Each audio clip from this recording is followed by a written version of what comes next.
Hello दोस्तों, कैसे हैं आप सब। आशा करता हूँ कि सब अपने घर में मस्त होंगे और अपने समय का सदुपयोग कर रहे होंगे और आपके समय को और उपयोगी बनाने के लिए एक बार मैं फिर से उपस्थित हो चुका हूँ।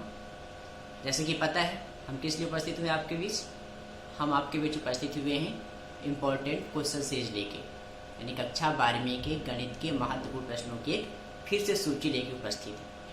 तो आपको पता ही है कि हमने अध्याय 1 और अध्याय 2 यानी चैप्टर फर्स्ट और चैप्टर सेकंड की बात कर ली थी पहले ही। आज हम बात करेंगे चैप्टर थर्ड और चैप्टर फोर्थ की। कौन सी इंपॉर्टेंट क्वेश्चन है थर्ड और फोर्थ चैप्टर में जो पूछे जाने की पॉसिबिलिटी ज़्यादा है। ठीक है, चलिए शुरू करते हैं। पर शुरू करने से पहले एक महत्वपूर्ण बात ये कि आप जैसे कमेंट कर रहे हैं, जब भी कोई क्वेश्चन में आपको डाउट हो रहा हो, ठीक, जो क्वेश्चन हमने बताए हैं उन क्वेश्चन की अतिरिक्त भी यदि किसी क्वेश्चन में आपको डाउट हो रहा हो आप कमेंट करके ज़रूर बताएं।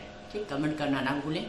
और हो सकता है कि आपके दोस्त को भी ज़रूरत हो, इसलिए क्या करें, आप अपने दोस्तों को, अपने नज़दीकियों को जो आपके कक्षा में हो, कक्षा 12वीं में हो, उनको शेयर करना बिल्कुल मत भूलें। शेयर करते रहें, ठीक है। और वीडियो आपको समय से मिल जाए, इसलिए वीडियो को सब्सक्राइब करना तो बिल्कुल भूलें ही ना, सब्सक्राइब जरूर कर लीजिए। ठीक है दोस्तों, चलिए शुरू करते हैं। हो सकता है आज का वीडियो थोड़ा लंबा हो, तो आप बिल्कुल परेशान नहीं होना है। आपको थोड़ा सा आपको देखना है।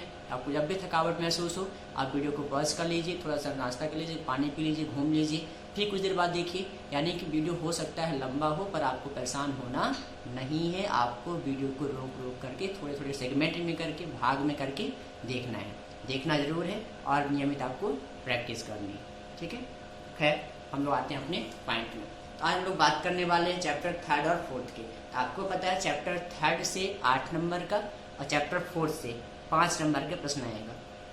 तो 8 नंबर में क्या क्या होगा, अध्याय 4 से आएगा थर्ड चैप्टर का नाम क्या है, आव्यूह। आव्यूह चैप्टर से क्या आएगा, आव्यूह से 8 नंबर का आएगा। तो 8 में से क्या आएगा, एक अंक का विकल्प आएगा, एक 2 नंबर का आएगा, एक 5 नंबर का आएगा।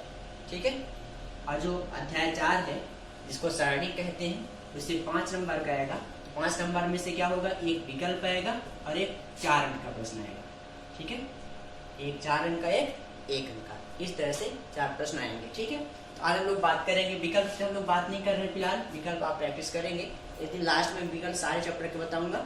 ठीक, आज हम लोग बात करेंगे कि 3 पार्ट से या ग्रुप से 2 नंबर के कौन से प्रश्न आ सकते हैं या कि 5 नंबर कौन से आ सकते हैं। इसी प्रकार जो आपका अध्याय 4 सारणिक है उससे 4 अंक के कौन से प्रश्न आने की पॉसिबिलिटी ज्यादा है। ठीक है, चलिए तो शुरू करते हैं। जैसा कि आप जानते हैं कि अध्याय 3 से क्या आएगा, अध्याय 3 से 2 अंक का प्रश्न आएगा। तो 2 अंक का प्रश्न बहुत बड़ा प्रश्न नहीं होगा। वो प्रश्न हो सकता है कि डिफिनेशन हो सकता है कि छोटे छोटे क्वेश्चन हो जाए। तो डिफिनेशन जितने आपने पढ़े सब फर्स्ट चैप्टर थर्ड चैप्टर में प्रारंभ में क्या पढ़े हैं, आव्यूह के प्रकार पढ़े आपने। जैसे पूछा गया वर्ग आव्यूह क्या है, वर्ग आव्यूह की परिभाषा पूछी जा सकती है, ध्यान रखिएगा। तो वर्ग आव्यूह क्या होता है, एक ऐसा आव्यूह जिसमें पंक्तियों और स्तंभों की संख्या समान होती है। ठीक है दोस्तों, हम बात कर रहे हैं 2 अंक के प्रश्न की। 2 अंक का प्रश्न क्या हुआ, हो सकता है कोई परिभाषा पूछ ली जाए आपसे। तो परिभाषा में क्या पूछा सकता है, वर्ग आव्यूह स्क्वायर मैट्रिक्स पूछा सकता है। तो वर्ग आव्यूह क्या होता है, एक ऐसा आव्यूह जिसमें क्या हो, जिसमें पंक्तियों और स्तंभों की संख्या समान होती है, क्या कहलाता है, वर्ग आव्यूह कहलाता है। ठीक है, जैसे हमने बोल दिया कि ये क्या है, ये एक आव्यूह है जिसमें 2 पंक्ति और 2 अवयव है। ये क्या कहलाएगा, 2 पंक्ति और 2 स्तंभ है, यानी कि m/m क्रॉस का क्या है, मैट्रिक्स।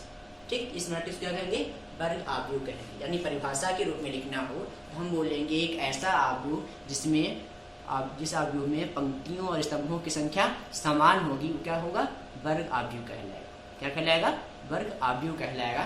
ठीक, हम लोग मैथमेटिकली लिखेंगे तो क्या लिखेंगे, एक ऐसा आव्यूह ए, ठीक, जो इसका स्टैंडर्ड नोटेशन क्या होता है आव्यूह का, ये होता है m/n कोटि का है, जहां m बराबर क्या हो, n हो, मतलब m और n दोनों बराबर है। m क्या होता है, पंक्तियों की संख्या, n कोटियों की संख्या। यदि पंक्तियों और कोटियों दोनों की संख्या क्या हो, समान हो, तो क्या कहलाएगा, पंक्तियों और स्तंभों की संख्या समान हो तो वर्ग आव्यूह कहलाएगा। ठीक है दोस्तों, और दूसरी परिभाषा पूछी जा सकती है विकर्ण आव्यूह की, विकर्ण आव्यूह की।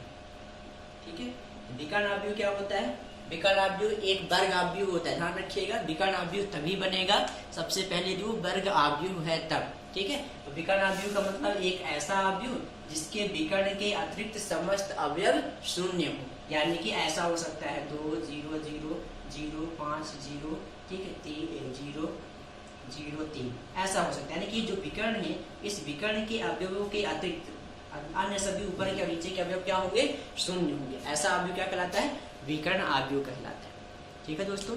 इस प्रकार से ध्यान रखिएगा, बहुत सारे अवयवों के प्रकार हैं, लेकिन जो वर्ग अवयव और विकर्ण अवयव है इन दो परिभाषाओं को अच्छे से ध्यान रखिएगा, इनके पूछे जाने की पॉसिबिलिटीज अधिक है, ठीक है। चलिए आगे प्रश्न देखेंगे, थोड़े छोटे छोटे प्रश्न और बनेंगे आपको, ठीक है। छोटे प्रश्न कैसे बनेंगे, आप ये जानते हैं कोई दो अवयव हैं, उन अवयवों की तुलना, यानी कि दो अवयव बराबर कब होते हैं, उनके संगत अवयव बराबर हो, इससे संबंधित प्रश्न पूछे जा सकते हैं। क्या प्रश्न हो सकता है, तो प्रश्नावली 3.1 का 9वां, प्रश्नावली 3.1 का 9th का फर्स्ट क्वेश्चन देखिए, क्या लिखा हुआ है क्वेश्चन लिखा हुआ है, हम लोग बात कर रहे हैं आज का पहला प्रश्न, ठीक है। वो प्रश्नावली 3.1 का 9th क्वेश्चन है। उससे बोला गया है, प्रश्न बोला गया है आपको कि यदि 4 3x5 इक्वल टू yz1 5 है तो x y z के मान ज्ञात कीजिए, है तो x y और z के मान ज्ञात कीजिए, मान ज्ञात कीजिए, ठीक है दोस्तों। ये आज का प्रश्न है। तो हम जानते हैं कि कोई भी अवयव यदि क्या है, दो अवयव समान है तो उनके संगत अवयव बराबर होते हैं, corresponding components will be equal, ठीक है। तो यहाँ कैसे हो जाएगा, इसके हम हल करने की बात करेंगे तो कैसे हल हो जाएगा, ये हो जाएगा पहला इसका अवयव इसके बराबर, ठीक है, और ये वाला इसके बराबर और ये वाला इसके, यानी कि पहली पंक्ति का पहला अवयव इसकी पहली पंक्ति के पहले अवयव के बराबर होगा, इसलिए क्या हो जाएगा, यहाँ से तुलना करें तो x बराबर कितना 1 हो जाएगा, y बराबर 4 हो जाएगा और z बराबर 3 हो जाएगा। इस प्रकार से दोस्तों हम तुलना कर लेंगे, ठीक। इस प्रकार 2 अंक का प्रश्न हल हो जाएगा, ठीक है दोस्तों। इसी प्रकार से और भी प्रश्न बन सकते हैं, आपको प्रैक्टिस करना है, ठीक है। ये एक महत्वपूर्ण क्वेश्चन। अगला क्वेश्चन आपका उदाहरण नंबर 7 पेज नंबर 75 पे 75 पेज में है। उदाहरण नंबर 7 लिखा गया है यदि ए और बी, अगला प्रश्न हम बात कर रहे हैं, उदाहरण नंबर 7 है, क्या दिया गया, यदि ए दिया गया है 1 2 3 3 2 1 1 2 3 3 2 1 तथा बी दिया गया है, बी क्या दिया गया 3 -1 3 एंड -1 0 2 -1 0 2, ये दो ए और बी दो अवयव दिए गए हैं, आपको मान ज्ञात करना है। तो 2a - b ज्ञात कीजिए, ठीक है दोस्तों। तो ज्ञात करने के लिए क्या करना होगा, हमें 2 यानी कि a में 2 का गुणा करना होगा, फिर b से घटा लेना होगा, बिल्कुल। तो आप कर डालिए इनको, बहुत ही आसान प्रश्न है ये।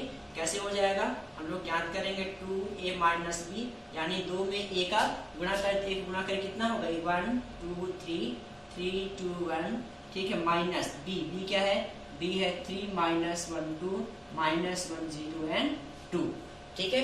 इसको हल कर डालिए, कितना हो जाएगा, 2 गुणा कर लीजिए, कितना हो जाएगा 2 1 कम 2 2 2 4 2 3 6 2 3 6 2 2 4 और 2 1 कम 2, ठीक है। और इसको गुणा कर लीजिए 3 ऋण 1 2 ऋण 1 0, इसमें कोई परिवर्तन नहीं आएगा। आप दोनों को घटा लीजिए, ठीक है, क्या होगा 2 ऋण 3 यानी कितना ऋण 1 4 ऋण धन 1 हो जाएगा 4 1 5 6 में ऋण 2 गया तो कितना 4, ये 6 में ऋण ये ऋण धन हो जाएगा, तो 6 में धन 1 7 और 2 में शून्य गया तो 2 ही रहेगा और 2 में 2 गया तो शून्य हो जाएगा। इस प्रकार से आपको 2a - b प्राप्त हो जाएगा, ठीक है दोस्तों। ये 2 अंक के प्रश्न हैं जिनके आने की पॉसिबिलिटीज है, ठीक है, जिनको आप वीडियो पॉज करिए और अब कॉपी लेके बैठिए, इनको नोट कर लीजिए, ठीक है दोस्तों। हम बात करते हैं आज के अगले प्रश्न की। अगला प्रश्न है आपका उदाहरण नंबर 10 पेज नंबर 77, इनको नोट कर लिया ना, चलिए इनको नोट करिएगा, वीडियो को पॉज करके आराम से लिख लीजिए और लिखने के बाद घर में प्रैक्टिस कीजिए, ठीक है दोस्तों। चलिए हम लोग बात करते हैं अगले प्रश्न की। आज का अगला प्रश्न है क्या, जो कि आपको उदाहरण नंबर 10 है, पेज नंबर 77 में। ठीक है, प्रश्न नंबर 3। तो प्रश्न क्या कह रहा है, ये प्रश्न ये कह रहा है कि x और y के मान ज्ञात कीजिए यदि 2x 5 by x y minus 3 equal to plus 3 4 minus 1 plus 3 minus 4 1 2 equal to 7 6 15 14 7 6 15 14। यदि इस प्रकार से प्रश्न हो तो x और y के मान ज्ञात कीजिए। ठीक है दोस्तों, ये y भी 7 है, x और y के मान ज्ञात करना है। आपको पता है x y का मान मतलब इसमें दो का गुणा कर लीजिए, दोनों को जोड़ लीजिए, इसके बाद जो आएंगे हम लोगों की तुलना कर लेनी। बिल्कुल कर डालिए, तो कितना हो जाएगा, ये हो जाएगा 2x, इससे बढ़ो तो 5 दूनी 10, इससे होगा 7 दूनी 14, इसका हो जाएगा 2 बाई 6। ये हो गया दोस्तों। ठीक है, फिर अगली लाइन में आप 3 ऋण 4 1 ऋण 2, ठीक, बराबर कितना है 7 6 15 14। ठीक है, अब इसको जोड़ लीजिए, कितना होगा 2x धन 3 हो जाएगा, 10 ऋण 6 हो जाएगा, 14 धन 1 हो जाएगा, 2 बाई ऋण 6 धन 2 हो जाएगा। ठीक है, संगत रूप जोड़ लिया। ठीक है, बराबर 7 6 15 14। दोस्तों हमें x और y का मान ज्ञात करना है, तो x और y का मान ज्ञात करने के लिए क्या करना होगा, हमें संगत अवयवों की तुलना करनी होगी कि पहला अवयव पहले अवयव के बराबर हो जाएगा, इसलिए क्या हो जाएगा, लिखेंगे आप अवयवों की समानता के गुणधर्म से। ठीक है, अवयवों की समानता के गुणधर्म में क्या है, संगत अवयव बराबर हो, इसका संगत अवयव क्या है 2x प्लस 3 इक्वल टू 7। ठीक, उधर ले जाइए, हल्का डालिए इसको, तो क्या मिल जाएगा 2x इक्वल टू 7 माइनस 3, यानी कि 2x equal to 4। So x equal to कितना आएगा दोस्तों, x इक्वल टू 2 आ जाएगा। ठीक, इसी प्रकार से y की बात करेंगे, तो y वाला पद ये है, किसके बराबर होगा, इसके कंपोनेंट के, यानी कि 2 by minus 6 plus 2 equal to 14। तो कितना बचा दोस्तों, ये बचा 2 बाई माइनस 4 इक्वल टू 14। उधर ले जाए, कितना हो जाएगा 2 बाई इक्वल टू 14 प्लस 4, यानी कि 18 हो जाएगा। डिवाइड कर लीजिए, तो y इक्वल टू कितना है 18/2, that is y equal to 9। इस प्रकार से y इक्वल टू 9, x और y की वैल्यू प्राप्त हो जाएगी। ये क्या है, 2 अंकों के प्रश्न है जिनके पूछे जाने की पॉसिबिलिटीज सर्वाधिक है। ठीक है दोस्तों, इन 2 प्रश्नों को आपको प्रैक्टिस करना है, वीडियो को पॉज कीजिए, नोट कीजिए। ठीक है, चलिए बात करते हैं लोग अगले प्रश्न की। अगला प्रश्न आपका प्रश्नावली 3.2 से 7वां क्वेश्चन, 7वें का पहला। ठीक है, प्रश्नावली 3.2 में 7वें का पहला प्रश्न। ठीक है दोस्तों, आप प्रैक्टिस कर रहे हैं ना, जहां भी आपको समझ में ना आए आप बिल्कुल कमेंट करके कमेंट बॉक्स में जरूर बताएं, हम आपके लिए तत्पर हैं आपकी मदद करने के लिए। ठीक है, तो आज के प्रश्नावली 3.2 का 7वां क्वेश्चन।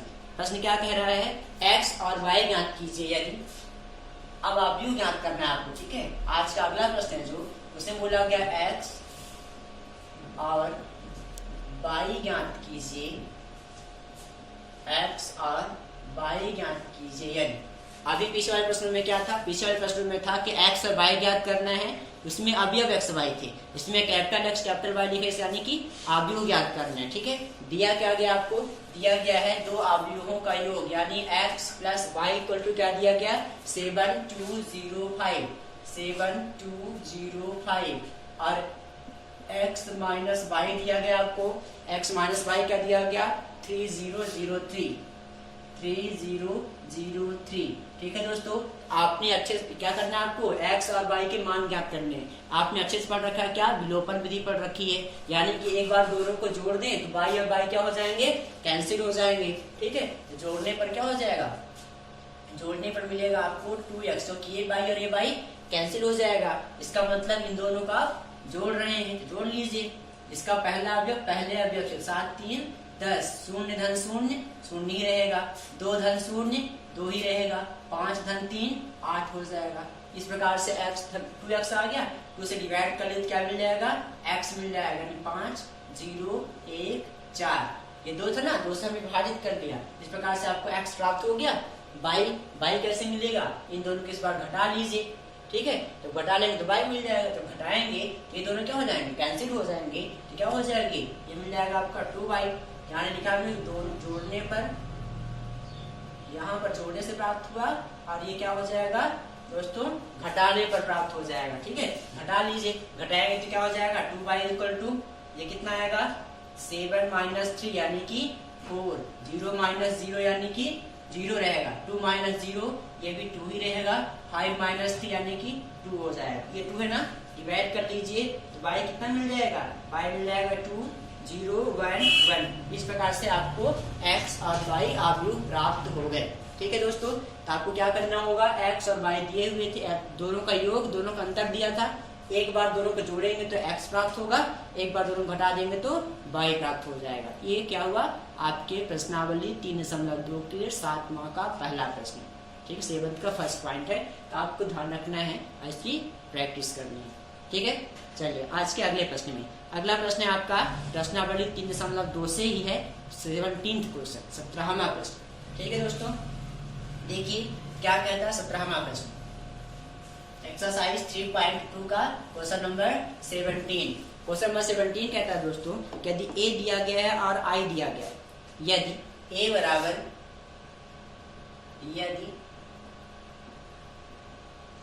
a बराबर a कितना दिया गया है 3, 4, -2, 2, -2, तथा i क्या होता है दोस्तों, तत्सम का अवयव यानी आइडेंटिटी मैट्रिक्स, ठीक है, ये i दिया गया है, तो आप एवं, और साथ ही क्या दिया गया, एवं दिया गया है कि a² बराबर ka - i है, तो k का मान ज्ञात कीजिए, ठीक है, 2i है, k - 2i है, तो k का मान ज्ञात कीजिए, ठीक है। आपको क्या करना है, k का मान ज्ञात करना है। k का मान कैसे ज्ञात होगा, सबसे पहले आपको ये संबंध जो दिया गया है इसको निकालना होगा, इसको आपको उपयोग करना होगा। क्या निकालना होगा, a² कैसे निकलता है दोस्तों, हल कर लीजिए। सबसे पहले तो हल में क्या होगा, आपको निकालना होगा a² कैसे आता है, a² मतलब a गुणे a, इसका मतलब ये हुआ कि दोनों अवयवों का गुणा करना है, a का खुद a से ही गुणा करना है, a का a से गुणा करना है। गुणा कैसे करते हैं दोस्तों, जब गुणा करते हैं हम लोग तो गुणा करने की प्रक्रिया क्या होती है, गुणा करने की प्रक्रिया होती है यदि पहले अवयव की पंक्ति का दूसरे अवयव के अवयव से गुणा करते हैं, ठीक है, इस प्रकार से गुणा होगा, ठीक है, कर लीजिए गुणा, ठीक। जब गुणा होगा और गुणा होगा तो तत्सम का जोड़ते हैं, तो क्या हो गई, देखिए 3 त्रिकाई 9 संगत गुणा होगा, ठीक है। इसका हुआ तो 4 दूनी 8, ऋण 8, तो ऋण है ना, ठीक। फिर क्या होगा, ऐसे इसका इससे हो जाएगा तो कितना होगा 3 दूनी 6, इसका इससे होगा तो ऋण 2 दूनी 4, ऋण धन हो जाएगा, ठीक। फिर इस प्रकार से इसका इसको फिर से हो जाएगा दूसरी अवयव, दूसरी पंक्ति का दूसरे अवयव स्तंभ से, तो क्या होगा 4 दूना 1, 4 3 12, ये 2 चौको 8, ठीक है दोस्तों। इसका होगा तो ऋण 2 चौको 8, ऋण ऋण धन 2 दूनी 4, ठीक है। आप ध्यान रखिएगा, अवयवों का गुणा सबसे महत्वपूर्ण होता है। कैसे करते हैं एक बार फिर से देख लीजिए, ठीक है। यदि ऐसे दिया गया है तो पहली पंक्ति का 2 अवयव गुणन करना है, तो पहली पंक्ति के अवयव का पहले स्तंभ से पहला अवयव आएगा, पहली पंक्ति का दूसरे स्तंभ से करेंगे तो दूसरा अवयव आ जाएगा, फिर जितने भी होंगे संगत करते जाएंगे। फिर क्या होगा, दूसरे स्तंभ में दूसरी पंक्ति है, ये दूसरी पंक्ति लेंगे, पहले स्तंभ से गुणा किया तो इसका अवयव आएगा, फिर दूसरी पंक्ति का दूसरे स्तंभ से तीसरा अवयव आ जाएगा, ठीक है। अब सबको जोड़ लीजिए तो हल हो जाएगा, क्या हो जाएगा, 9 में 8 गए तो कितना 1, ऋण 6 में 4 गए तो 2, 8 में 4 गए तो 12 में 8 गए तो 4, और ये ऋण 4, ठीक है। आपको क्या मिल गया, a² मिल गया। और क्या निकालना है, ka क्या होगा, k मतलब a में k का गुणा करना है, तो क्या हो, a क्या दिया गया था, a दिया गया दोस्तों k गुणे 1, a कितना दिया गया 3 - 2 4 - 2, k कितना हो जाएगा 3k - 2k 4k and -2k, ठीक है। और 2i क्या होगा 2 × i कितना होता है 0 1 1 0, ठीक है। तो 2 कितना हो जाएगा 2 0 0 2। अब ये संबंध दिया गया, इस संबंध को लेकर उपयोग कर लीजिए। तो अब चूंकि दिया क्या गया आपको, ए स्क्वायर बराबर के ए माइनस 2i, ये प्रश्न मान आपको दिया गया है, ये सबके मान रख लीजिए। तो ए का मान कितना आया, ए स्क्वायर का मान आया है दोस्तों 1 4 माइनस 2 माइनस 4, ये आया है। ठीक, के ए का मान कितना आया है, के ए का मान आया है 3k minus 2k 4k minus 2k और माइनस 2i का मान 2002, ये आया है। ये सबके मान हल कर लीजिए, कितना हो जाएगा 1 ऋण 2 4 ऋण 4, इनको हल करिए कितना आएगा, ये आ जाएगा तो 3k ऋण 2। ठीक है, ये 3k ऋण 0 2 के ही रहेगा, ये 4k ही रहेगा और ये ऋण 2k और ऋण 2। ठीक है, अब चूंकि दो अवयव क्या है, बराबर है दोनों अवयव, दोनों के संगत अवयव क्या होंगे, बराबर होंगे। जहाँ केवल एक चाहे तो किसी एक को तुलना कर लीजिए, चाहे इसी को ले लीजिए, तो कितना हो जाएगा, इंप्लाइज हो जाएगा 1 = 3k माइनस 2, इधर लाए तो क्या हो जाएगा 3k = 2 + 1 यानी कि 3, तो k = 1। इस प्रकार से आप मान ज्ञात कर पाएंगे। ठीक है दोस्तों, ध्यान रखिएगा, प्रश्न में सबसे पहले दिया क्या गया, प्रश्न में बोला गया ए बराबर दिया गया एक अवयव तथा आई तस्मक अवयव है, साथ ही आपको शर्त दी गई थी, कंडीशन दी गई थी ए = k माइनस 2i, तो आपको k का मान ज्ञात करना था। इसका मतलब सबसे पहले ए स्क्वायर निकालना होगा, ए स्क्वायर का मतलब अवयव ए का स्वयं ए से गुणा करना होगा। अवयव ए का स्वयं से गुणा कर लिया हमने, क्या मिल गया, ए स्क्वायर प्राप्त हो गया। फिर के में गुणा किया तो के ए मिल गया, 2 का आई में गुणा किया तो 2i मिल गया। अब ये शर्त लेके चले तो हमें के का मान प्राप्त हो गया। इस प्रकार से के का मान ज्ञात कर पाएंगे। ठीक है, चलिए आज का अगला प्रश्न ध्यान रखिएगा, हमने पहले बात की थी कि 2 नंबर के प्रश्न हैं तो परिभाषाएं भी पूछी जा सकती हैं। ठीक है, एक परिभाषा नंबर, हमने 2 परिभाषाएं बात कर ली पहले ही, कौन सी परिभाषा, वर्ग अवयव और विकर्ण अवयव की। अगली परिभाषा आपकी परिभाषा नंबर 5 जो कि पेज नंबर 94 में, पेज नंबर 94 में लिखी हुई है। क्या परिभाषा लिखी हुई है, सममित अवयव और विषम सममित अवयव। ठीक, सम अवयव, सममित अवयव और विषम सममित अवयव।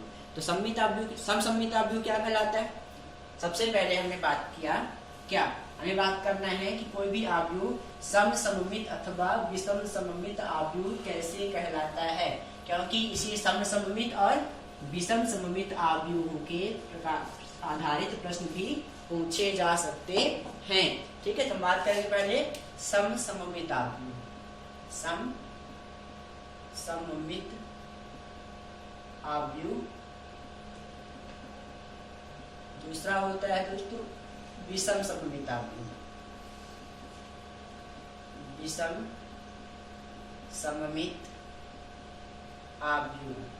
तो जो समसम्मित अवयव है, तो समसम्मित अवयव में क्या होगा, समसम्मित अवयव ऐसा अवयव होता है, मान लो कोई अवयव ए है तो उसका क्या निकालें हम लोग, परिवर्त अवयव निकालें। तो परिवर्त अवयव वही अवयव मिल जाए, ए ही प्राप्त हो जाए, तो हम कहेंगे कि अवयव ए क्या था, अवयव ए समसम्मित अवयव है।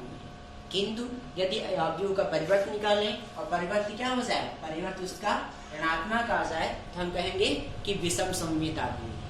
परिवर्त अवयव जानते हैं ना, परिवर्त का मतलब होता है यदि ए कोई अवयव है इस प्रकार से 2 4 3 1, ठीक है, हमको ए डैश निकाल रहे हैं, इसको बोलते हैं लोग ट्रांसपोज, परिवर्त बोलते हैं। तो परिवर्त क्या होता है, पंक्तियों को स्तंभ में और स्तंभों को पंक्ति में परस्पर परिवर्तित करने पर प्राप्त अवयव परिवर्त अवयव कहलाता है।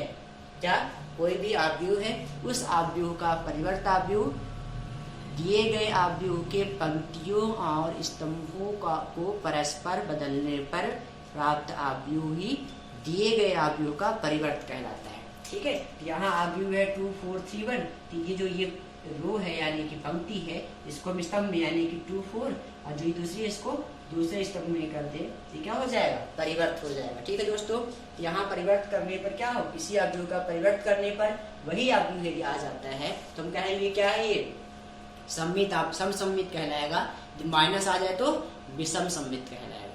ठीक है दोस्तों, ये थी परिभाषा नंबर 5 जो कि पेज नंबर 94 में दी गई है, इसको भी आप पढ़ रखेंगे। ठीक है, चलिए उसी के ठीक नीचे, परिभाषा के ठीक नीचे एक प्रमेय दी गई है।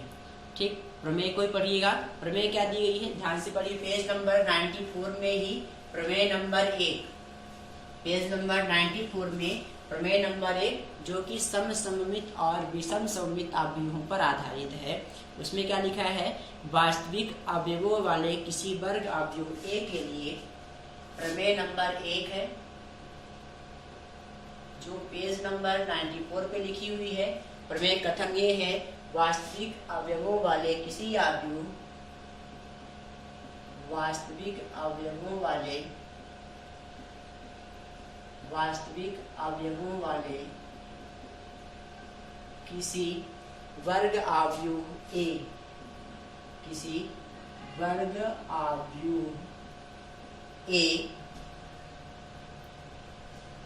के लिए A plus A dash, A के लिए A प्लस A परिवर्त एक समसममित अवयव, एक समसममित अवयव तथा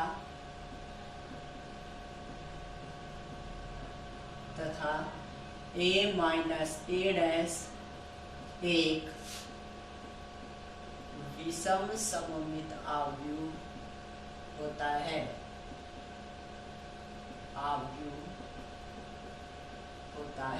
ठीक। ये प्रमेय का कथन है, ठीक है। प्रमेय का कथन क्या है कि A क्या है, A कोई वर्ग अवयव है जिसमें अवयव कैसे होंगे, सभी वास्तविक संख्याएं हैं। इन वास्तविक अवयव वाले किसी वर्ग अवयव A के लिए यदि उसका परिवर्त निकालें, परिवर्त क्या होता है, A कॉम्प्लीमेंट, जिसमें A डैश कहेंगे इसको अपन, A डैश को क्या कहते हैं, परिवर्त अवयव कहते हैं। परिवर्त अवयव कैसे निकलेगा, इसके पंक्तियों और स्तंभों को परस्पर बदलने पर। तो यदि अवयव को और उसके परिवर्त अवयवों को जोड़ा जाए, उनका योग किया जाए, तो वह एक सममित अवयव होता है। यदि घटा दिया जाए तो विषम सममित अवयव होता है। ये प्रमेय का कथन है और हमें यही सिद्ध करना है, ठीक। चलिए तो सिद्ध कर डालिए। सिद्ध करने के लिए क्या करना होगा, उपपत्ति या प्रमाण कह सकते हैं अपन, इन इंग्लिश प्रूफ कहेंगे, ठीक है। अब हमें सिद्ध करना है कि A प्लस A कॉम्प्लीमेंट यानी A डैश क्या है, सममित। सममित का मतलब उसका जो हम कॉम्प्लीमेंट निकाले वो भी क्या हो जाए, वही अवयव आ जाए। यानी कि हम लोग मान लेते हैं, क्या मान लेते हैं कि जो ये A प्लस A डैश है, A प्लस A डैश है कोई नया अवयव B, ठीक है। ऐसे मान लेते, आपको ज्यादा आसान लगेगा, सीधा लिखिएगा, ठीक है। ये मान लिया। हमको करना क्या है कि बताने के सममित अवयव है। तो कोई अवयव सममित कब होता है, जब उसका हम लोग परिवर्तन निकालें तो वही अवयव आ जाए। यानी हम लोग इतने को B मान लिए हैं, कहने का मतलब B का परिवर्तन निकालें तो हमें B ही मिले, यानी कोई परिवर्तन ना आए, तो क्या कर जाएगा, ये हो जाएगा सममित अवयव। तो परिवर्तन निकालें, इसलिए परिवर्तन का निकाल मतलब कॉम्प्लीट डैश निकालना होगा, A प्लस A डैश का होल डैश, है ना। B का डैश कर इसका भी डैश हो जाएगा। अब हमने पढ़ा है, क्या पढ़ रखा है कि A प्लस B का होल डैश हो, होल परिवर्त हो, तो A का परिवर्तन B का परिवर्तन दोनों अलग अलग हो जाएगा। यहाँ भी क्या हो जाएगा, यहाँ भी A का परिवर्तन A परिवर्तित का परिवर्तन, ठीक है। हमने पढ़ रखा है कि A ट्रांसपोज का ट्रांसपोज हो तो फिर सोचे किसी अवयव को दो बार ट्रांसपोज करें तो वही मिल जाएगा हमें, ठीक है। तो क्या हो जाएगा, ये तो वही रहेगा, लेकिन ये फिर से A हो जाएगा। और हम क्या जानते हैं कि अवयव कोई भी अवयव है, अवयवों का योग A प्लस B कहें या B प्लस A कहें, एक ही बात है। यानी कि क्रम विनिमय नियम का पालन करता है, अवयवों का योग क्रम विनिमय नियम का पालन करता है। तो क्रम विनिमय नियम का पालन करता है, इसको अपन A धन A ट्रांसपोज परिवर्त कह सकते हैं।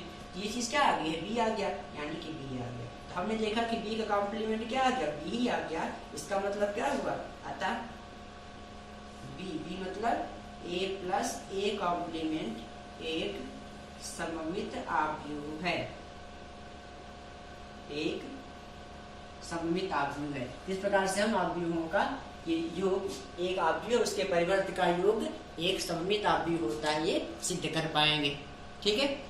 अब दूसरा क्या सिद्ध करना है, दूसरा सिद्ध करना है कि A माइनस A। अब आपको जांच करनी है इसकी जांच करनी है कि विषम सममित है, ठीक है दोस्तों। तो विषम सममित के लिए क्या करेंगे, गुना। हम लोग कोई दूसरा मान लेते हैं, माना क्या मान लेंगे, C है कोई अवयव A माइनस ए डैश। ठीक है, इसको जांच करनी है अपन को कि a माइनस ए डैश क्या है, विषम सममित। विषम सममित के लिए क्या करना होगा, इसका परिवर्त निकालना होगा। परिवर्त निकाल लीजिए दोस्तों। परिवर्त क्या हो जाएगा, ए डैश माइनस ए डैश का होल डैश, तो क्या होगा, ए रहेगा और इसका ए ही हो जाएगा। कहाँ से, क्योंकि किसी आव्यूह का 2 बार परिवर्त करने पर वही आव्यूह फिर से प्राप्त हो जाता है। ठीक, क्योंकि माइनस बाहर ले लें तो क्या हो जाएगा, ए माइनस ए डैश हो जाएगा।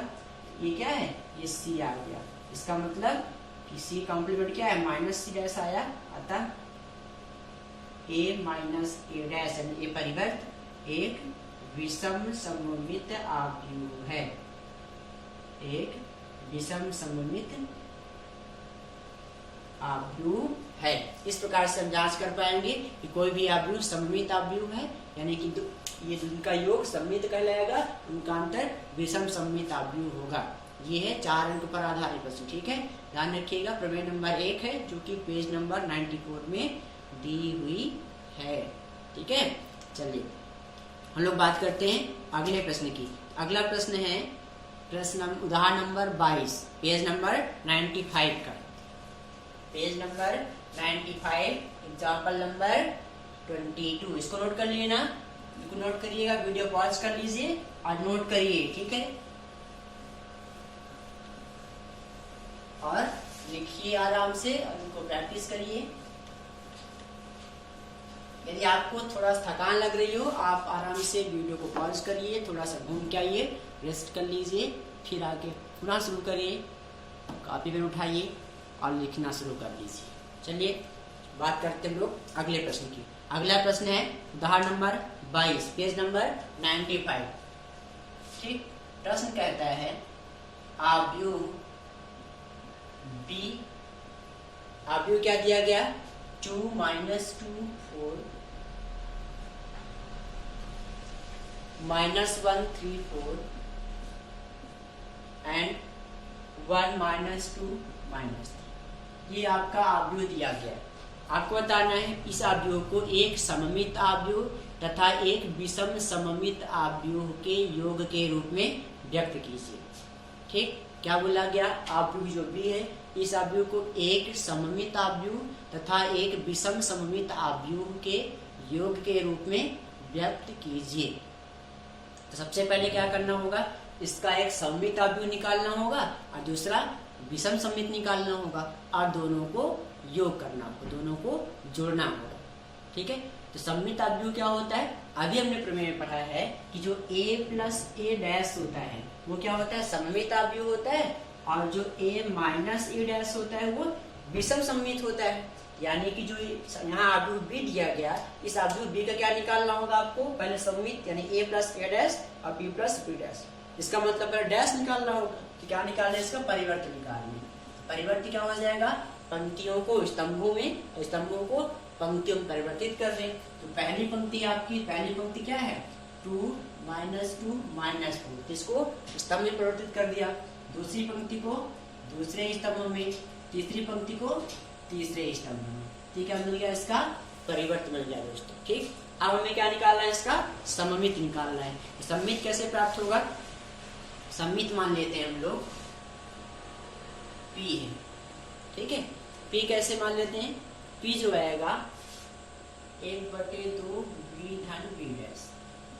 ठीक है, ये मान के चलते हैं। तो P निकाल लीजिए, दोनों को जोड़ लीजिए, कितना आएगा 1/2, इन दोनों को जोड़ डायरेक्ट में जोड़ रहा हूँ। ठीक है, यहाँ पर यानी कि b और b डैश, इन दोनों को जोड़ी 2 और 2 4 आ जाएगा, ऋण 2 और ऋण 1 ऋण 3 हो जाएगा, ऋण 1 और 1 ऋण 3 हो जाएगा, फिर ऋण 1 और ऋण 2 ऋण 3 हो जाएगा, 3 और 3 6 हो जाएगा, 4 ऋण 2 2 हो जाएगा, ऋण 4 और 1 ऋण 3 हो जाएगा, ऋण 2 और 4 ये 2 हो जाएगा, ऋण 3 ऋण 6 हो जाएगा। 1/2 का भाग दे दीजिए, कितना हो जाएगा, ये हो जाएगा दोस्तों 2 का भाग यानी कि 2 हो जाएगा, ऋण 3/2 ऋण 3/2 ऋण 3/2 ऋण 3/2 और ये 3 ये 1 ये ऋण 3/2 1 ऋण 3, ये क्या मिल गया आपको दोस्तों, ये मिल गया आपको P। ठीक है, अब मान लो हम क्या करें, कैसे जांच करेंगे सममित है कि विषम सममित है। इसका परिवर्त निकाल लें, इसका p का परिवर्त निकाल लें। तो p का परिवर्त क्या आएगा, p डैश होगा। तो p डैश कैसे आता है, उसके पंक्तियों को अवयवों में स्तंभों में चेंज कर दे। पहली पंक्ति है तो चेंज करिए, तो क्या चेंज होगा 2, इसको हम लोग इधर चेंज कर दें, ठीक, -3/2 और -3/2। फिर ये दूसरा स्तंभ है, इसको पंक्ति में चेंज कर दें, -3/2, 2 और 3 है और 1, ठीक है। और इस थर्ड वाली पंक्ति को फिर स्तंभ में चेंज कर दें, -3/2, 1 और -3। यानी कि दोस्तों आपने देखा कि p का जो परिवर्त आया तो वो भी क्या आया, परिवर्त ठीक ठीक फिर दोनों को मिलाइए, सेम है ना, यानी कि p, इसका मतलब p एक सममित है, अतः p एक सममित आव्यूह है, ठीक। अब क्लास करते हैं, आपको पता है विषम सममित क्या होता है। अब विषम सममित होता है अंतर दोनों का, इन दोनों का अंतर कर लीजिए, ठीक है। अंतर जो आ जाएगा वो जो अंतर क्या आएगा, निकाल लीजिए अंतर क्या आएगा, ठीक है। इन दोनों घटाइए, अब 2 और 2 कितना हो जाएगा, ये हो जाएगा 2 और 2 0 हो जाएगा, ऋण 2 अधन 1, ऋण 2 अधन 1 कितना हो जाएगा, ऋण 1 हो जाएगा, ऋण 4 ऋण 1 यानी कि ऋण 5 हो जाएगा, फिर ऋण 1 और ऋण 2 कितना होगा, धन यानी कि धन 1 हो जाएगा, 3 और ऋण 3 0 हो जाएगा, 4 और धन 2 6 हो जाएगा, ऋण 1 और धन 1 5 हो जाएगा, ऋण 2 और ऋण 4 यानी ऋण 6 हो जाएगा, ऋण 3 और धन 3 यानी 0 हो जाएगा। क्या क्या दोस्तों हमने घटाया है, ठीक है। ध्यान से आप रफ वर्ग में घटाएंगे दोनों को, इसको और भी कॉम्प्लीमेंट को घटा लिया आपने। घटाने के बाद फिर क्या करना है, आपको 2 का भाग देना है, 2 का भाग दे लीजिए। 2 का भाग देने पर क्या प्राप्त होगा, 0 होगा, -1/2 होगा, -5/2 हो जाएगा, 1/2 हो जाएगा, 0 होगा, ये 3 हो जाएगा, ये 5/2 होगा, ये -3 हो जाएगा, ये 0 हो जाएगा, ठीक है दोस्तों। अब आपको जांच करनी है इसका परिवर्त क्या होता है, तब तो पता चलेगा कि सममित है कि विषम सममित है। क्या निकालना होगा, परिवर्त निकालना होगा। परिवर्त निकालिए, परिवर्त का मतलब आप व्यूहों को पंक्तियों को स्तंभों में, कि पहली पंक्ति है जिसको स्तंभ में बदल देंगे, तो पंक्ति क्या थी, ये 0 है, -1/2 और ये 5/2। फिर दूसरी पंक्ति है, इसको स्तंभ में बदल दें तो क्या हो जाएगा, 1/2 और 0 और 3। तो तीसरी पंक्ति जो है इसको स्तंभ में बदल दें तो क्या हो जाएगा, ये 5/2 -3 और 0, ठीक। अब दोनों में देखिए, यदि इनसे हम ऋण चिन्ह बाहर ले लें, दोनों से ऋण चिन्ह, तो क्या हो जाएगा, ऋण चिन्ह बाहर लेते वाला धन, इसमें 0 में धन ऋण से कोई मतलब नहीं होता, तो वही रहेगा। इसमें ऋण हो जाएगा 1/2, ये ऋण हो जाएगा 5/2, ये क्या हो जाएगा, धन 1/2 हो जाएगा, 0 में कोई चिन्ह का मतलब ही नहीं, ये धन हो जाएगा, ये ऋण 5/2 हो जाएगा दोस्तों, ये ऋण 3 हो जाएगा, ये 0 हो जाएगा। अब इसको ध्यान से देखिए, ये क्या चीज आ गया, ये जो Q मिला है वही Q आ गया, यानी कि कितना आया, -Q आया। तो इसका मतलब क्या हुआ, जब Q का परिवर्त -Q हो गया, इसका मतलब Q क्या हुआ, अतः Q एक विषम सममित आव्यूह है। जो विषम सममित आव्यूह है, हमको करना क्या था, दिए गए आव्यूह B को एक सममित और एक विषम सममित आव्यूह के योग के रूप में व्यक्त करना है। तो सममित आव्यूह मिल गया आपको P और विषम सममित मिल गया आपको Q, इन दोनों को जोड़ लीजिए, आपको क्या हो जाएगा, योग के रूप में व्यक्त हो जाएगा, यानी P + Q निकालना है, निकाल लीजिए, ठीक। इस प्रकार से आपको हल करना होगा।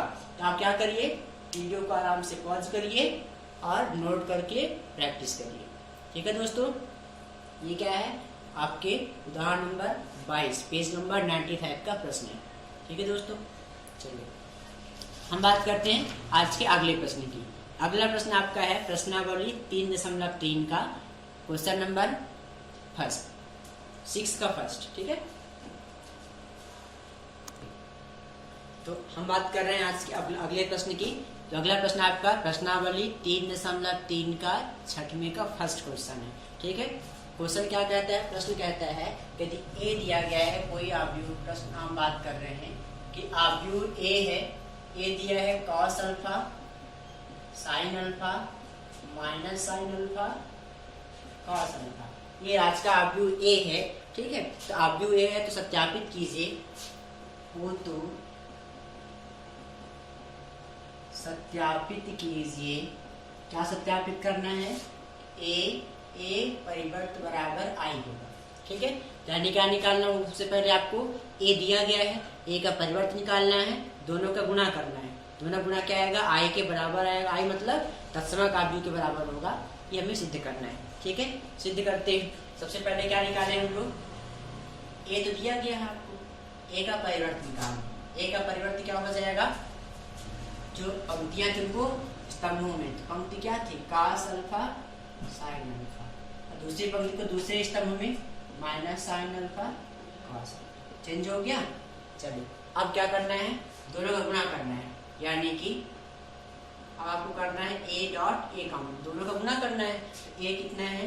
ए है आपका cos alpha sine alpha minus sine alpha और कॉस अल्फा।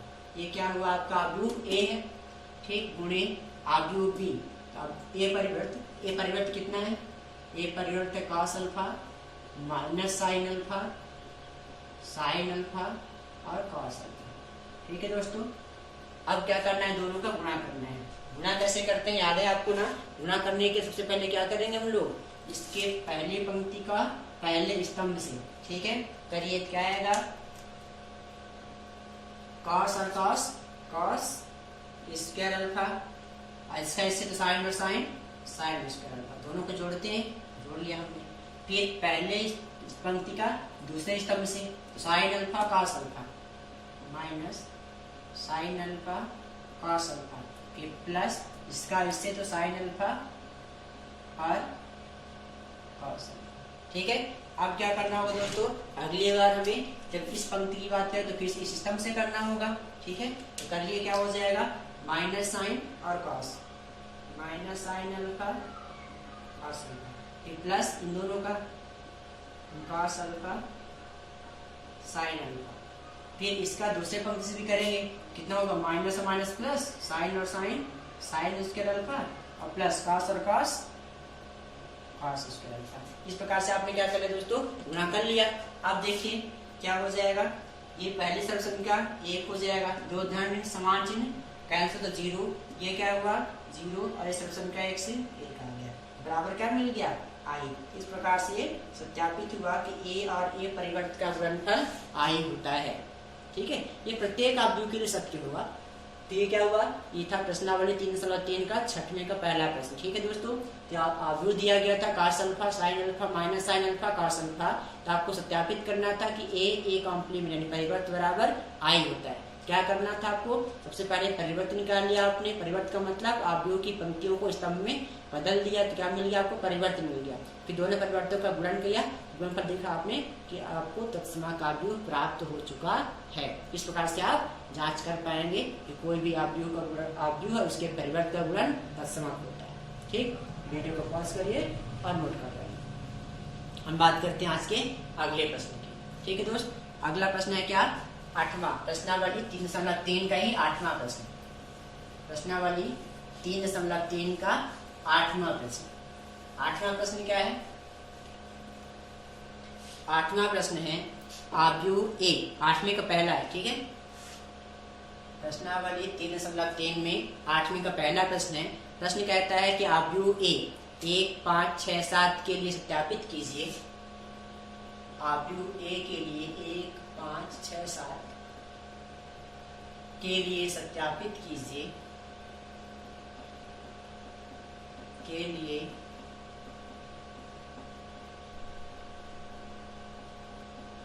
सत्यापित कीजिए कि a प्लस ए कॉम्प्लीमेंट यानी परिवर्त एक सममित है, सममित आव्यूह है, ठीक। आपने दो क्वेश्चन कर लिए इसके। कैसे करना होगा? पहले परिवर्त निकाल लीजिए, ठीक। परिवर्त कैसे निकलेगा? ए दिया है आपको 1, 5, 6, 7। परिवर्त कैसे निकलेगा दोस्तों? पंक्तियों को स्तंभ में, स्तंभ को पंक्ति में परिवर्तित कर लिया, परिवर्त मिल गया। फिर दोनों को जोड़ लीजिए। जोड़िए, कितना आएगा? 1 और 1 2, 6, 5, 11, 6, 5, 11, 7 और 7 14 आ गया। फिर क्या निकालना है, हमको जांच करनी है कि परिवर्त है। परिवर्त का मतलब इसका क्या करना होगा, इसका कॉम्प्लीमेंट, इसका परिवर्त निकालना होगा। इसका परिवर्त क्या आएगा, ये पंक्ति को स्तंभ में, तो पंक्ति को स्तंभ में और ये वाले स्तंभ को पंक्ति में। कोई जरूर चेंज आया क्या, नहीं आया, वही चीज मिल गया। अतः इसका मतलब क्या हुआ कि a प्लस ए डैश क्या है, एक सममित आव्यूह है, एक सममित आव्यूह है। इस प्रकार से हम जांच कर पाएंगे कि एक आव्यूह और उसका योग क्या, सममित आव्यूह है। हम पहले ही प्रमेय में सिद्ध कर चुके हैं ना, बस यहाँ प्रश्न में सत्यापित कर लेना था बस। ठीक है, चलिए अगला प्रश्न आज का प्रश्नावली 3.4 का 15 नंबर 15वां क्वेश्चन। ठीक है, प्रश्नावली 3.4 का प्रश्न नंबर 15 क्या कहता है। प्रश्न नंबर 15 कहता है कि यदि आव्यूह a है तो उसका a इनवर्स ज्ञात कीजिए। प्रश्न कहता है कि यदि आव्यूह a बराबर a कितना दिया गया, 2 2 3 2 2 3 -3 2 -3 2 -2 और 3 3 2 3 3 2। इसका क्या ज्ञात करना है आपको, a इनवर्स ज्ञात करना है। ठीक है, a इनवर्स कैसे ज्ञात करेंगे, ध्यान रखें कि 3.4 में बहुत सारे प्रश्न हैं। ठीक है, इन सबको क्या ज्ञात करना आपको, a इनवर्स ज्ञात करना है। सब में यही प्रक्रिया लगानी होगी। ठीक है, कैसे लगाएंगे देखिए, तो a इनवर्स ज्ञात करना है दोस्तों। तो a इनवर्स ज्ञात करने के सबसे पहले हम एक परिभाषा उपयोग करेंगे। कौन सी परिभाषा उपयोग करेंगे, हम जानते हैं कि कोई आव्यूह a है, ये आव्यूह में I का गुणा करें तो वही रहता है, कोई परिवर्तन नहीं आता। या कि फिर हम a में a इनवर्स का गुणा कर दें तो हमें I मिल जाता है। ऐसा होता है, होता है। ठीक, इसका मतलब हम ये शर्त लेके चलेंगे और यहाँ तक पहुँचा देंगे। ठीक है, कहने का मतलब ये हुआ कि हम लोग जब इसको हल इसको क्या कहते हैं, लोग प्रतिलोम कहते हैं। ठीक है, ध्यान रखिएगा, a⁻⁻1 तो प्रतिलोम कहलाता है और a डैश लिखा है तो इसको परिवर्त कहते हैं। ये परिवर्त कैसे प्राप्त होता है, ये परिवर्त प्राप्त होता है किसी आव्यूह के पंक्तियों और स्तंभों को परस्पर परिवर्तित करने पर उसका परिवर्त प्राप्त होता है। और जो इनवर्स है, इनवर्स ज्ञात करने की दो विधियां हैं। एक आव्यूह में संख्याओं को लगाकर, दूसरा होता है उसका सहखंडन निकालकर, जो 4 पाठ में है सारणिक के माध्यम से। ठीक है, तो फिलहाल हम देखते हैं, क्योंकि ये आव्यूह का प्रश्न आव्यूह दिया हुआ है तो आव्यूह के माध्यम से निकालिए, क्योंकि लिखा गया है संक्रियाओं का उपयोग करते हुए a इनवर्स निकालिए, प्रतिलोम निकालिए। ठीक है, तो क्या लेके चलेंगे हम लोग, ये शर्त लेके चलेंगे क्या कि किसी आव्यूह a में यदि a I का गुणा कर दें तो कोई परिवर्तन नहीं होता। यानी कि आप क्या करें, a को इधर लिख लीजिए, a कितना है 2 -3 3 2 2 3 3 -2 2। ठीक है, I कितना है, I है 1 0 0 0 1 0 0 0 1। I यानी तत्सम का अवयव है, तो आवश्यकता अनुसार आप इसे बना लेते हैं। क्योंकि यहाँ आव्यूह 3/3 का है। ठीक है, 3 अवयव 3 स्तंभ 3 पंक्तियां हैं, इसलिए यहाँ भी हम लोग I बना लिए। a वही है, बार बार a नहीं लिखेंगे अपन। ठीक है, करना क्या है, अब संक्रिया लगानी है हमको। संक्रिया ऐसे लगानी है, क्योंकि हमको बनाना क्या, हमको I = a इनवर्स a बनाना है। ठीक है, तो यानी कि पहले बार इसको हमको क्या बनाना है, I बनाना है। ये जो भी आएगा इनवर्स, ये वाला तो ये रहता ही है, इसमें कोई हमको चेंज नहीं करना है। तो इसको हमें I बनाना है। तो I बनाने का मतलब क्या करना होगा, मतलब हमें a 0 0 0 1 0 0 0 1 ऐसे बनाना है। विकर्ण केवल एक बनाना है, बाकी सभी अवयवों को शून्य बनाना है। तो क्या करना, कोई ना कोई संक्रियाएं लगानी होगी। ठीक, तो संक्रियाओं को लगाते समय आपको ध्यान रखना होगा, जब आप संक्रियाओं के माध्यम से इनवर्स ज्ञात कर रहे हो, प्रतिलोम ज्ञात कर रहे हो, तो आप या तो केवल पंक्तियों में संक्रिया लगाएं या तो स्तंभों में ही लगाएं। ठीक, ऐसा नहीं करें कि एक बार पंक्ति में तो एक बार स्तंभ में। यदि आप पहली बार पंक्ति में संक्रिया लगाए हैं तो हर बार आपको पंक्तियों में ही संक्रियाएं आरोपित करनी होंगी, लगानी होगी, अन्यथा आपका प्रश्न सही नहीं होगा। ठीक है, और जो भी संक्रियाएं आप इधर a में लगाएंगे वही ठीक संक्रिया आपको यहाँ भी लगानी होगी। ठीक है, बार बार बोल रहे हैं, ध्यान रखिएगा। यदि संक्रिया आप पंक्ति में लगा रहे हैं तो आपको हर बार पंक्ति में ही लगानी होगी, फिर आप कॉलम में यानी रो में नहीं, कॉलम स्तंभ में नहीं लगा सकते हैं। ठीक, देखिए कैसे लगाएंगे। तो सबसे पहले क्या करना होगा आपको, अब चूंकि आपको तस्मक बनाना है, तस्मक का मतलब क्या करना है, इसको एक बनाना है। एक कैसे बना पाएंगे हम, यदि इसमें तीसरे में इसको घटा दें, 3 में 2 घटा दें, यानी कि तीसरी पंक्ति है, ये पहली पंक्ति है, पहली हर्फ चेंज कर किसमें कर रहे हैं, पहली पंक्ति में चेंज कर रहे हैं। ठीक है, और क्या चेंज कर रहे हैं पहली पंक्ति में, पहली पंक्ति में चेंज कर रहे हैं हम लोग, यही लिख देते हैं नीचे, पहली पंक्ति में चेंज कर रहे हैं कि तीसरी में हम लोग पहले को घटा लें। ठीक है, घटा दीजिए, तीसरी में पहले करके क्या बचेगा, 3 में 2 गए तो 1 आया, ऋण 3 ऋण 2 और धन 3 तो कितना बचेगा, धन 1 बचेगा, 2 में ऋण 3 तो कितना बचेगा, ऋण 1 बचेगा, और बाकी में कोई परिवर्तन नहीं आएगा, बाकी चीजें वही रहेंगी। ठीक दोस्तों, मैंने पहले बोला था कि जो संख्या आप इधर लगाएंगे तो इसके भी ठीक संख्या लगानी होगी। तो क्या किया हमने, R1 को चेंज किया, यानी कि R3 माइनस R1 किया तो क्या होगा, -1, ये 0 -0 कोई परिवर्तन नहीं आएगा, 0 ही रहेगा, ये 1 -0 तो 1 ही रहेगा। ठीक, बाकी की 2 में कोई परिवर्तन नहीं आएगा। ये हो गया दोस्तों, इस ए को बस ए लिखते रहेगा। ठीक, इसको कोई चेंज नहीं करना है, ये ए बन गया। अब इनको शून्य करना है, शून्य कैसे करेंगे, इसमें 2 घटा दें, इसमें 3 घटाएं, कैसे घटाएंगे, ऐसे ही घटा देंगे, कुछ गुणा करके, इसमें 1 में 2 का गुणा इसे घटा दें, इसमें गुणा करके 3 घटा दें, यानी कि आपको R2 में परिवर्तन करना है।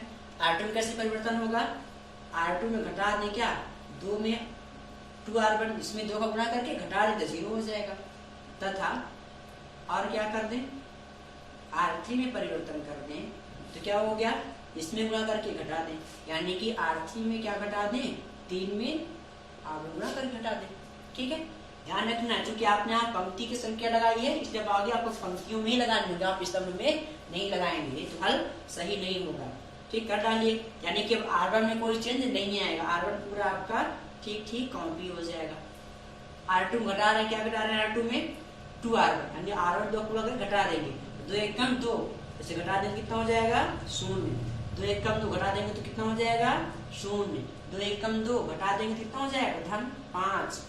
इसमें क्या घटाएंगे, R3 में क्या चेंज कर रहे हैं, 3R1 का, यानी इसमें 3 गुणा कर घटाएंगे तो 3 1 कम 3 -3 0, 3 1 कम 3 ऋण 5, और कितना 3 1 कम 3 ऋण, यानी कि धन 5 हो गया। फिर मैंने कहा था जो संख्या आप इधर लगाए ठीक संख्या यहाँ भी लगानी होगी, यानी पहले में तो कोई परिवर्तन नहीं आएगा, दूसरे में क्या हो जाएगा, 2 गुणा करें ना, 2 1 कम 2, इसमें कोई परिवर्तन नहीं, इसमें 2 1 कम 2 यानी कि ऋण 2 हो जाएगा, इसमें 3 का गुणा कर रहे हैं तो धन 3 हो जाएगा, ये 0 रहेगा, ये ऋण 2 हो जाएगा, ये कंप्लीट है। ठीक, ये काम कर लिया हमने, ये अभी क्या हो गए, 0 हो गए। अब हमको क्या करना होगा, इनके अगर एक बनाने होंगे तो एक इनको भी ये एक चाहिए ना, एक कैसे मिलेगा, इसको घटा के 5 से भाग देंगे, यानी कि अब हम लोग क्या कर लें, R3 में परिवर्तन करते हैं, तो क्या परिवर्तन कर रहे हैं R3 में, 1/R3 1/5 का भाग देंगे, R3 में 5 का भाग दे दीजिए, क्या हो जाएगा, यानी कि पहले और दूसरे में कोई परिवर्तन नहीं आएगा। ठीक है दोस्तों, दोनों दे देते हैं, R1 में, R3 में भी और R2 में भी। ठीक है, R2 में भी और R3 में भी, दोनों में 1/5 का भाग दे देते हैं। ठीक है, ये कितना हो जाएगा, ये 1 हो जाएगा, 5 से भाग दिया तो ये 0, ये ऋण 1 हो जाएगा और ये 1 हो जाएगा। ठीक है दोस्तों, हमने बताया इधर भी ठीक संख्या लगानी है, तो R1 में कोई परिवर्तन नहीं आएगा, R2 में हमने परिवर्तन कर दिया है, क्या परिवर्तन किया है हमने, 5 से भाग दे दिया है। ठीक है दोस्तों, ये 3/5, ये 0 और ऋण 2/5। ठीक है दोस्तों, ये हो गया। अब क्या करना होगा, इधर देखिए, अब इसको हमको एक तो चाहिए, देखिए इसको 0 चाहिए। ठीक है, तो क्या करें, इन दोनों को जोड़ दें। ठीक है, क्या करते, दोनों को जोड़ दें, जोड़ने से क्या प्राप्त हो जाएगा आपको, यहाँ पर 1 आ जाएगा और यहाँ पर 0, घटा दें, घटाने से आएगा। ठीक है, यानी क्या करते हैं हम लोग, अब R3 में चेंज करते हैं, R1 में चेंज कर दे, क्या, क्योंकि हमको ये जो 0 चाहिए ना, इनको जोड़ दें, 1 0 धन 1 रहेगा, 1 चाहिए हमको, ऋण 1 और 1 0 हो जाएगा, ऋण 1 और 1 0 हो जाएगा, यानी कि R1 में चेंज कर दे कि R1 + R3 कर दे, तथा R2 में चेंज करते हैं, R2 में क्या चेंज कर दें, उनको यहाँ पर एक थी लेकिन यहाँ पर शून्य, इन दोनों को घटा दें, यानी कि R2 माइनस R3 कर दें, तो आपको क्या प्राप्त हो जाएगा, देखिए इसमें से घटाए जोड़ रहे तो कितना होगा, ये 1 हो जाएगा, ये 0 हो जाएगा, 0 हो जाएगा, ये 0 प्लस 0 0 ही रहेगा, 1 प्लस माइनस प्लस 1 हो जाएगा, और ये क्या हो जाएगा, ये 0 हो जाएगा, और तीसरे में कोई परिवर्तन हम लोग कर ही नहीं रहे हैं, ठीक है, नहीं है -1 और 1, ठीक है। इधर भी करना होगा, हमने बताया था पहले ही। इधर क्या करेंगे, पहले R1 में R2 को R3 को जोड़ रहे हैं, ठीक है, इनको तो 3/5 है, तो जोड़ दीजिए, क्या बचेगा 2/5 हो जाएगा, 2/5, 0 ही रहेगा, -2/5 में एक जोड़ दे कितना हो जाएगा, 3/5 हो जाएगा। R2 में क्या चेंज कर रहे हैं, इन दोनों को जोड़ रहे हैं, 5/5 यानी कि 1 हो जाएगा, ठीक है, ये क्या हो जाएगा, 1 हो जाएगा, इधर जोड़ कितना आएगा, 1/5 ही रहेगा, ये दोनों जोड़े कितना हो जाएगा, 2 × 4, ठीक। अच्छा घटा रहे हैं, R3 में घटा रहे हैं भाई, घटा ध्यान रखिए थोड़ा, -1/5 होगा, -1/5, और ये 1/5 रहेगा, फिर 0 हो जाएगा, ठीक है, और तीसरे में कोई परिवर्तन नहीं आएगा, 3/5 0 ऋण 2/5, ठीक है दोस्तों। क्या किया हमने, R1 परिवर्तन करने के लिए R1 R3 को जोड़ा है, और R2 परिवर्तन करने के लिए R2 और R3 को घटा दिया है, तो प्राप्त हो गया। देखिए 1 1 1 सब 0, लेकिन ये अभी 0 नहीं हुआ है, तो क्या करें, अब पुनः R3 में परिवर्तन कर रहे हैं हम लोग, और क्या कर दें, R3 प्लस R2 कर देते हैं, ठीक, तो कर लीजिए, क्या प्राप्त हो जाएगा आपको, ये 0 1 2, इसमें कोई चिन्ह नहीं आएगा, इसमें कोई चिन्ह नहीं आएगा, इसमें आएगा, दोनों को जोड़ने 0 आएगा, दोनों जोड़ने 0 हो जाएगा, दोनों जोड़ने 1 रहेगा, ठीक है। इधर पहले वाले में कोई परिवर्तन नहीं आएगा, दूसरे में कोई परिवर्तन नहीं आएगा, तीसरे में क्या है, दोनों को जोड़ रहे हैं तो क्या हो जाएगा, 2/5 हो जाएगा, ये कितना हो जाएगा, 1/5 हो जाएगा, ये ऋण 2/5 हो जाएगा, ठीक है दोस्तों। अब ये आप जानते हैं क्या हो गया, ये I हो गया ना, और ये क्या हो गया, ये A इनवर्स होता है, ये A है ही, अतः A इनवर्स कितना हो गया, ये आपकी वाला मैट्रिक्स क्या हो गया, A इनवर्स हो गया। तो ध्यान रखना है, इंपॉर्टेंट क्वेश्चन है ये। इनवर्स हम 2 तरह से ज्ञात करते हैं, पहला संक्रियाओं को अप्लाई लगाकर, दूसरा सहखंडांश निकाल एडजॉइंट निकाल के, जो 4 पार्ट में सारणी में निकालते हैं। लेकिन प्रश्न में लिखा रहा है स्पष्ट रूप से कि संक्रियाओं का उपयोग करते हुए, ठीक, तो आप इसको ज्ञात करेंगे। इसमें ध्यान रखना आपको A × I ये लिख चलना है, ये A जो दिया वो लिख लिया हमने, I अपने अनुसार जितने का रहेगा A उतने बार आप का तत्समक बना लेंगे I, और ये A वही रहने देंगे, ठीक है। अब संख्या ऐसे लगानी है पंक्तियों में या स्तंभों में, लेकिन लगाना जब पहले हम पंक्ति में लगाए तो फिर आप पंक्ति में लगाएंगे, आज भी स्तंभ फिर नहीं लगाएंगे। जो संख्या आप इधर लगाएंगे, यहाँ भी संख्या लगाएंगे, ऐसी संख्या लगाएंगे कि इधर वाला तत्समक आव्यूह प्राप्त हो जाए, ठीक, तब इधर जो आव्यूह प्राप्त होगा वही आपका इनवर्स कहलाएगा, दिए गए आव्यूह का प्रतिलोम आव्यूह कहलाएगा, ठीक है दोस्तों। चलिए, आप थोड़ा बोरिंग तो महसूस नहीं कर रहे हैं कैसे, ठीक, इसको नोट कर लीजिए, वीडियो पॉज करिए, देखिए थोड़ा सा आपको थकान महसूस हो, वीडियो को पॉज करिए, आराम से थोड़ा सा घूम फिर लीजिए, फिर आके पुनः बैठिए और लिख डालिए, ठीक है। मुझे तो लगातार बनाना, इसलिए हम लगातार बना रहे हैं, आप बंधन पे नहीं हैं, आप अपने घर में हैं, देखिए वीडियो। जब थोड़ा सा थकान लगे, आप आराम से वीडियो को पॉज करिए, घूम फिर के आइए, थोड़ा सा मस्ती करके आइए, फिर से देखिए और फिर पढ़िए, ठीक है। चलिए बात करते हैं हम लोग अगले प्रश्न की। आज का अगला प्रश्न है एग्जाम्पल नंबर 26, पेज नंबर 106 पे दिया गया है, ठीक है। चलिए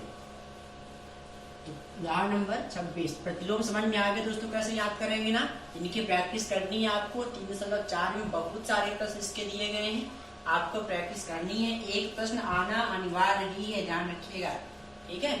चलिए हम लोग बात करते हैं आज के उदाहरण नंबर 26, जो पेज नंबर 106 में दिया गया है। वो क्या दिया गया है कि यदि A बराबर, आज का अगला प्रश्न है कि यदि आव्यूह A बराबर क्या दिया गया है, cos theta sin theta cos theta sine theta minus sine theta और कॉस थीटा। ठीक, तो सिद्ध कीजिए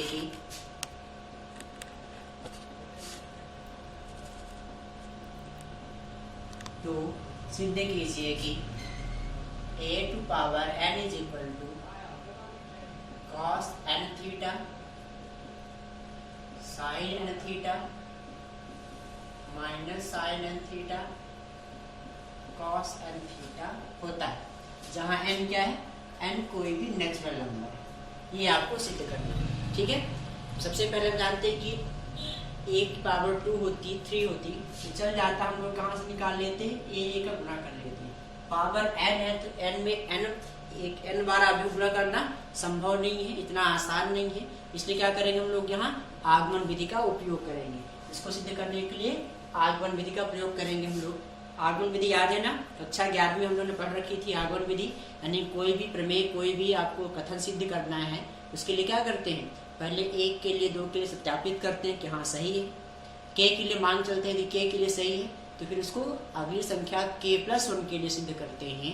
यदि वो k+1 के लिए भी दी गई शर्त को संतुष्ट करता है तो किसी भी प्राकृतिक संख्या n के लिए भी संतुष्ट करेगा। ठीक, यही प्रक्रिया हम यहाँ भी अप्लाई करेंगे आव्यूह को सिद्ध करने में। ठीक है दोस्तों, तो सबसे पहले हम लोग जब सिद्ध करना होगा तो क्या मान लेते हैं, कोई आपको याद होगा वहाँ हम लोग एक स्टेटमेंट मानते थे, कथन मानते थे Pn, यहाँ भी मान लेंगे Pn। ठीक है, मतलब परमुटेशन ऑफ n नंबर से ऐसा।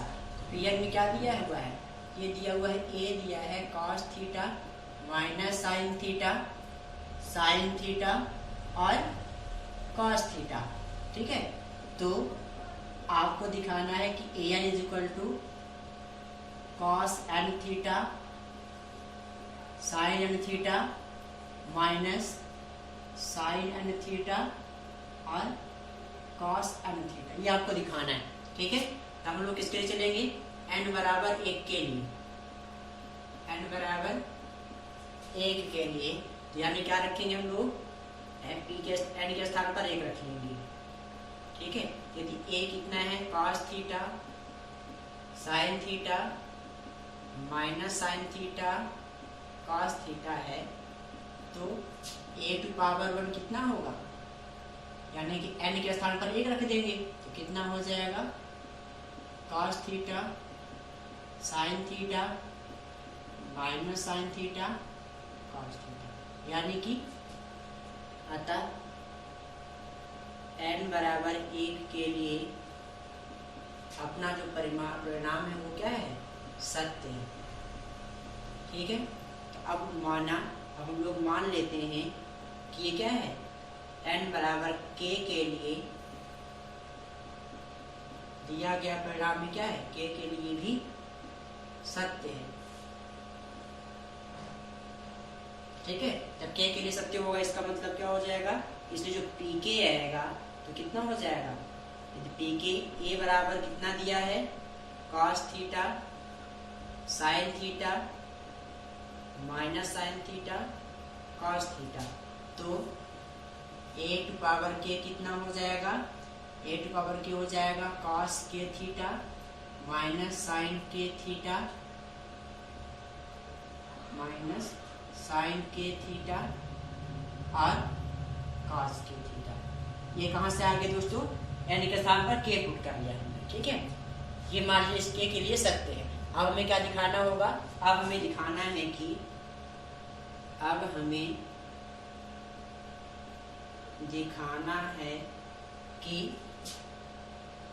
n बराबर k के लिए सत्य है। ठीक है,